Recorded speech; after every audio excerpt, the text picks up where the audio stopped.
Hopefully the audio is okay because I wanted to have this little chat outside in the fresh air with the birds and the sun. So I apologize if there's any crazy noises. I'll try and edit them all out, but no promises because we're in the great outdoors. Let's chat witchiness, spirituality, and a little bit of magic and let you in a little bit on my life. If you're new here, hi, I'm Maggie. I'm a past life regression practitioner, a psychic medium, tarot reader, astrologist, and all those fun things. I just love learning about energy and the world and spirituality, so I'm sure that list will be added to soon. And over here we talk about witchy stuff and magic and energy in the moon and all that sort of fun stuff. So if that sounds like you, welcome, and let's get to our little spiritual witchy Q&A. The first question here I have is how to connect with spirit, how to connect to your guides, how to start to tap into that psychicness, maybe that mediumship a little bit. And I mean, there's tons of ways, right? Like we could get into all the different clairs. There's claircognizance, clairaudience, clairsentience, which is all just different ways of channeling, all just different ways of tapping into that intuition. And someone like me, I have claircognizance, where it's more of a knowing, but some people have clairaudience, where they hear things, or clairsentience, where they see things. So it's all very different. So you could do some research into those. Maybe I'll do a whole video about that one day.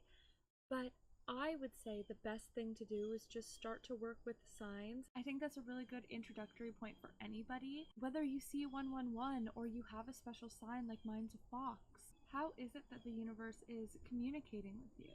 So you can do this by just starting to notice signs, like whether you see 111 all the time, or 222, or 777.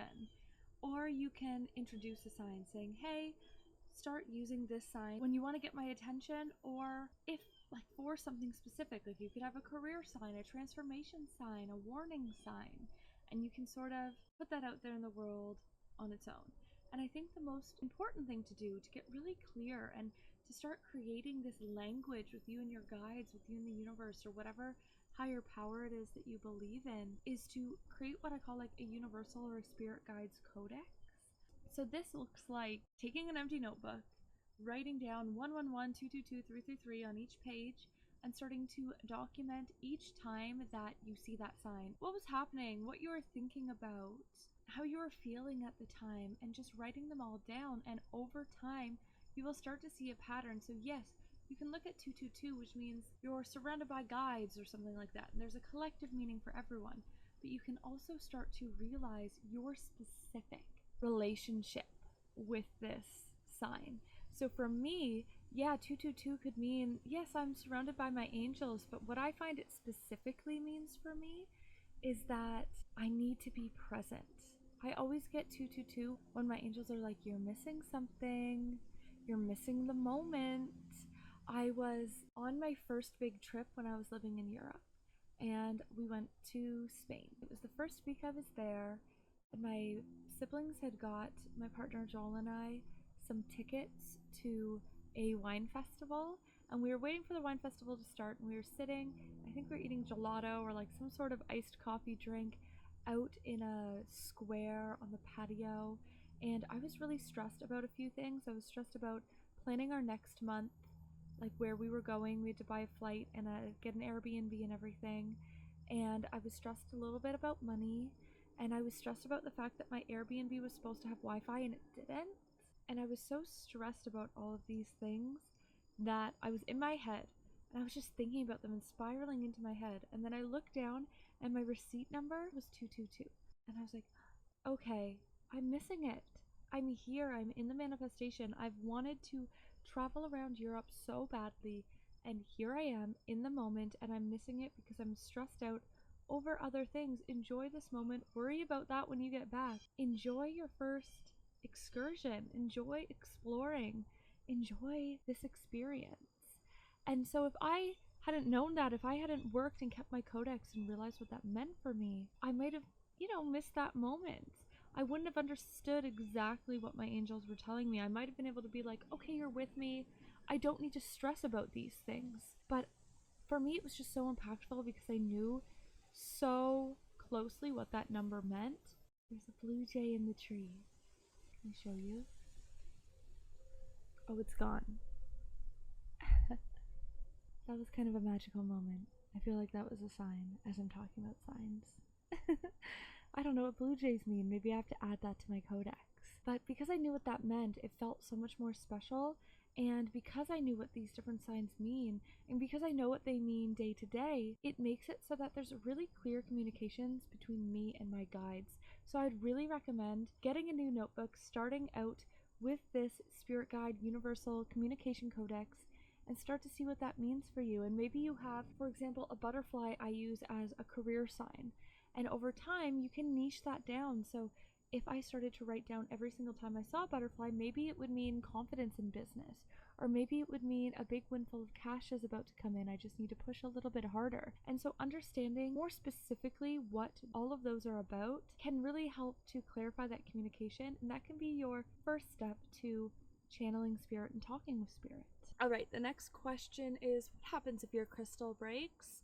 You have a favorite crystal, you have a crystal you use a lot, or maybe it's just a crystal you keep on your bedside table. It falls, it breaks, something happens, it breaks, your cat hits it over, it breaks. This is not the end of the world. I think there's a lot of fear mongering out there of like what it means when a crystal breaks, and people will say, oh, it means it took a hit for you, which, I mean, maybe. I'm not going to discredit anybody's beliefs or anything, but I always like to see it as if either you don't need that crystal anymore, but even then it's like it could still be vibing, it could still help someone else. I don't think it needs to break. I really like to see it that that crystal wants to be in more than one place. So say it breaks into 2 pieces. Maybe you're meant to take one to work with you. Maybe you're meant to carry one in your bag or leave one in your bedroom or give one to a friend. Maybe there's a friend who's been going through a really stressful time, and then your crystal, like sodalite for inner peace, breaks and you're like, I meant to give it to Janet or whoever. I had a piece of celestite, and this was right before I started my business. And that's a great stone to, yeah, go with the flow and for gentle vibrations, but also to help tap into your spirit guides and tap into your spirituality. And it broke right before I started my business, and I really just think it was meant to be in more places because I was going to be tapping into this energy more. I needed to keep one on me, I needed to keep one near my computer, I needed to keep one by my bed, just be in that energy to really get this going. So that's all it means, it's just that it needs to be in more than one place. The next question is, how did I start my spiritual journey and how did it make me where I am today?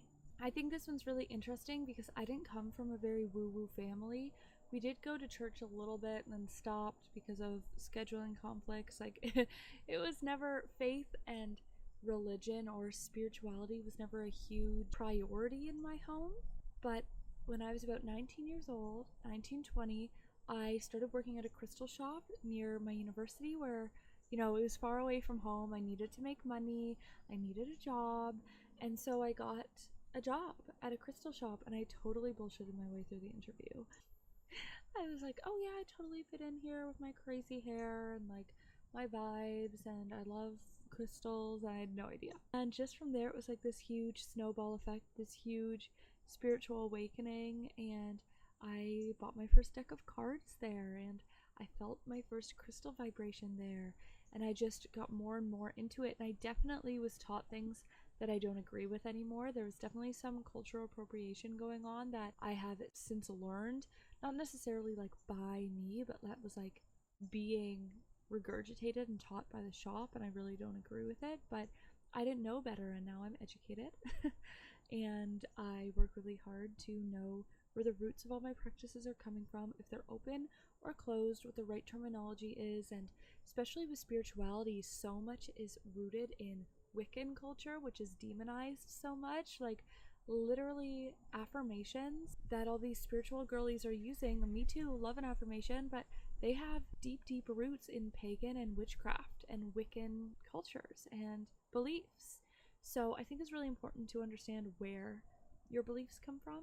So that's been a big journey for me, but the crystal shop was definitely the kickstarter of everything. I bought my first deck. It was a past life deck, and that's because that's the only spiritual sort of influence I had growing up was that my mom said that she had past life memories and that she remembered a past life, like she had memories in this life from when she was a child in another life. And so I always found it really fascinating, really interesting. So my first deck was past life oracle, then I got tarot. I would read for friends, family, and then I brought them to my publishing certification class where it was all summer 9 to 5. It was condensed, and at lunch I would eat my lunch for half an hour, and then for the next half an hour my classmates would line up and I would give tarot readings.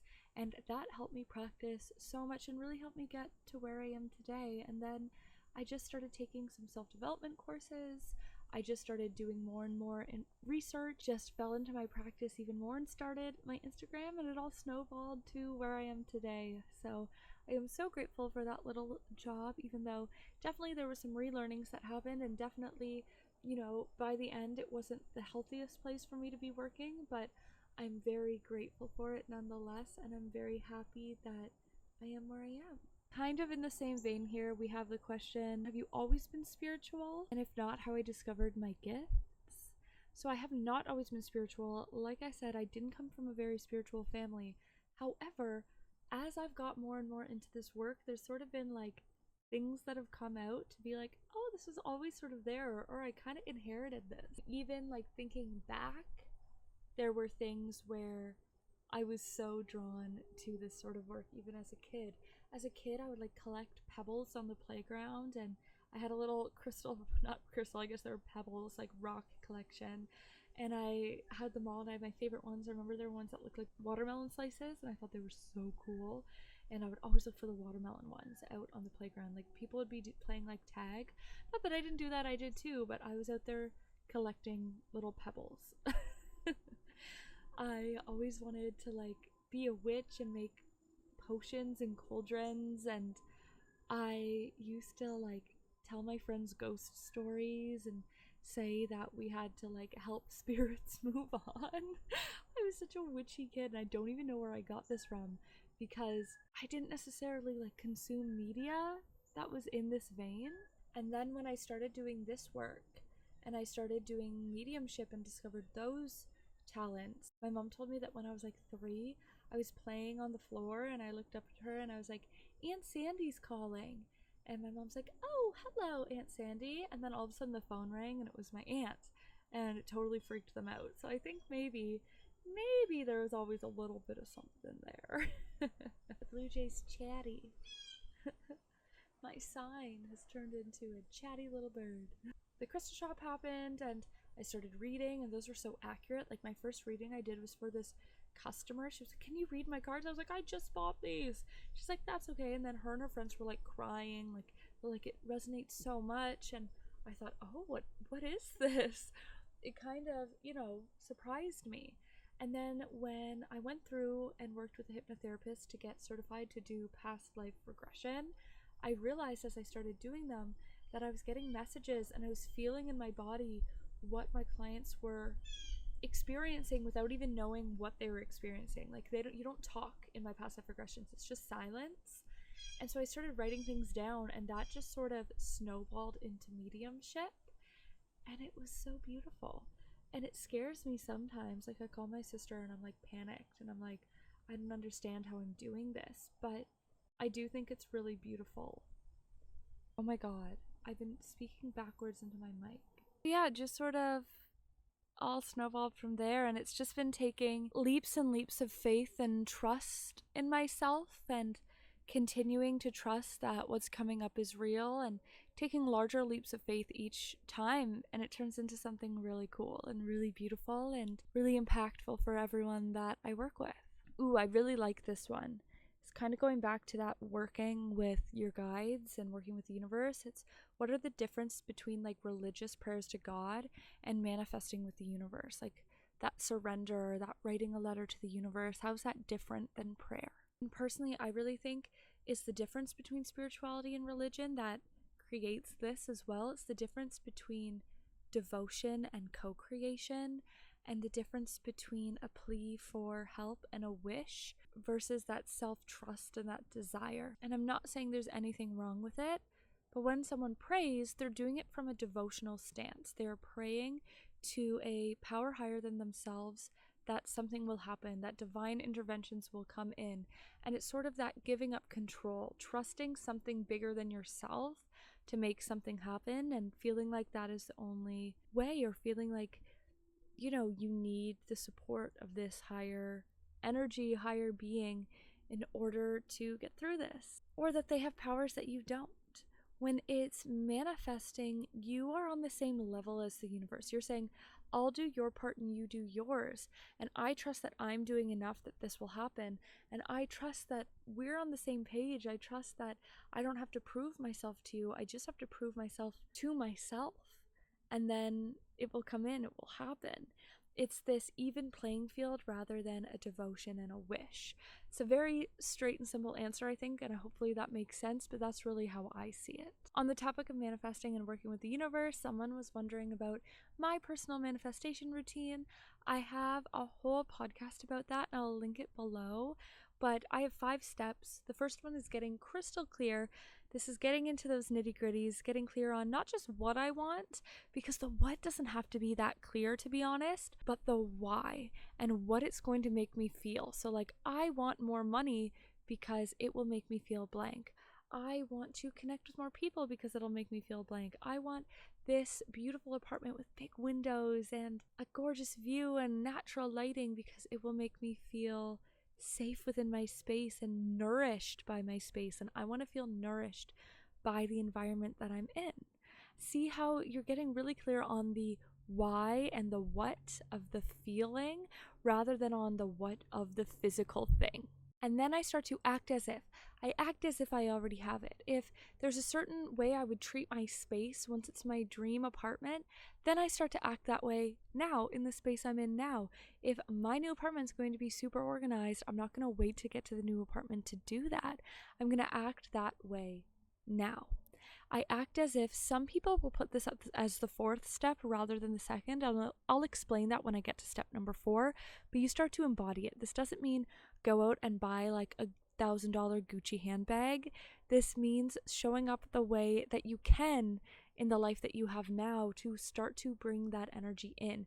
It's not living beyond your means, but it's shifting in small places where you can, and big places if you can as well. Then number 3 is to work through the limiting beliefs. Now this is why I put number 2 is acting as if, because sometimes when you start to act as if, or you make the intentions to act as if, those limiting beliefs are gonna pop right up. They're gonna say, why are you acting this way? That's so cringe. Why are you acting this way? You can't do that. That's not like you. You're not cool enough. You're not worthy enough. You're not strong enough, whatever it is.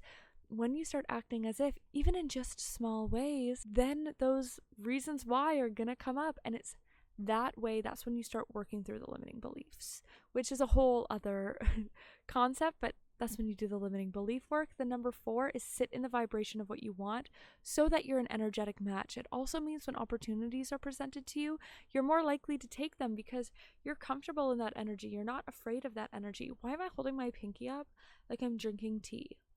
At high tea. I'm at high tea and I'm drinking tea and eating scones. And here's my awful British accent for you. Why am I holding it like that? But it's to sit in the vibration is step number 4. Some people switch 2 and 4. They want to sit in the vibration, feel into those limiting beliefs there, work through them, and then start acting as if. But I think those limiting beliefs are going to come up stronger and faster if you do that first. And then you're not sitting in the vibration of not being worthy. You're sitting just fully in the vibration of, yes, I'm calling this in, I can have this, it's going to happen. It makes the magnetic part of it, the vibration part of it, so much easier. I'm not saying you're supposed to stop acting as if, it's just you don't start now, you start earlier in my formula. And then you surrender the how, you do your meditations, you just fully surrender to the universe, trusting that you're doing enough and that the universe has your back and that it's going to bring you what it is that you want. And there's that surrender piece. Stopping fretting over it, stopping forcing making it happen, just doing what you can do until it comes about. And that's probably the hardest step. Surrendering is really, really difficult when we're told we have to make things happen for ourselves. So that's my 5-step, very brief. We can always do a more in-depth version. I do have a manifesting vlog that, if it's up from my old YouTube, I'll put it right here so you can go click on it. But yeah, that's my manifestation routine. Of course, make it your own. You always have to make it your own and make it work with your energy, because that's what's going to be the most powerful. But that's it. And the last one we're going to talk about today is tips for tarot card reading for beginners, for people who want to get into it more. From a tarot reader, I've been doing this for years. I've been reading professionally for almost 4 years now, but I've been reading for close to 9, 10. So here's some tips for you. Number 1 is don't read reversals. I know it's tempting. It can feel like, oh, am I doing something wrong if I'm not reading reversals? No, just when you're shuffling, set the intention of, I'm not reading reversals. It can be really complicated, and when you're already just trying to read the card the right way up, that's complicated enough. So until you feel like you have a good grasp, before you feel like you're really comfortable with the cards right way up, don't read reversals. It doesn't make you any less of a reader. There are different decks that I still don't do reversals with just because I don't use it as often. You will get the messages no matter what. Reversals just make it have more of a way that it can come through. So don't start out using reversals. I did not use reversals for a good 5 years, like right before I started reading professionally, maybe more like 4 years. I took my time before I started reading reversals because I wanted to get a clear message with my right side up cards first, and it made my reading so much more powerful because of it.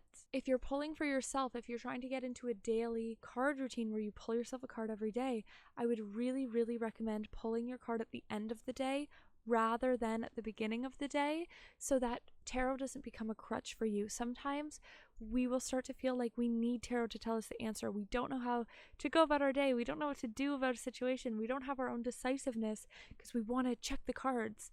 And when tarot starts to become a crutch rather than a tool, that's when you sort of have to back away. That's when you have to sort of take a step back. And a good way to help with this, especially when you're first starting out, it can feel so exciting and you want it for everything. But use tarot at the end of your day and reflect on how your day went, rather than using it at the beginning of your day and basing your whole day and all of your actions of that day off of the card that you pulled. It's better as a reflection than an intention, unless you can be very grounded with that intention and not let it freak you out. Write everything down or voice note it to yourself. This doesn't mean your entire reading, but the way that you're going to learn the cards is by documenting it, by pulling your reflection at the end of the day, writing down what it means, voice noting yourself what it means, and then processing how that is that reflection of you, how that showed up in your day, how that's showing up within your energy. It will help for you to remember the cards by actually writing it down or saying it aloud rather than just thinking it in your mind. Writing and speaking solidify memories in the mind, so it will help you for the next time that card comes up of, oh yeah, remember I had this experience with it, which means it means this, and then it just gets faster and faster. And finally, my last bit of advice for you is to read for people who are open. If your partner is gonna roll their eyes or go, oh yeah, that's cool, I guess, don't bother. You need to gain your confidence as a baby reader. You need to gain your confidence when you're starting out, and so this means reading for people who are excited, who are open, and who are ready to give you information and work with you and figure it out together as you start this journey of learning to weave that story, weave that message of the tarot cards. I hope this helps. Happy reading. And that's all the questions I've got for today. I think I might have had more, but I was just going off an older script. I'm sure I could have gone for more, but this video is already getting long. So if you have any questions for me, put them down below. I would love to hear them so we can do another little witchy spiritual Q&A together, whether that's a question for me or whether that's a question just in general about your spiritual journey, about spirituality in general, about something you want to learn more about. Let me know and I'll talk with you soon. But that's all I've got for you. Leave a little crystal ball emoji and a green heart down below if you made it all the way to the end, so I know that you're a real one. Yeah. All right. Have a magical rest of your day and I'll talk to you soon. Bye.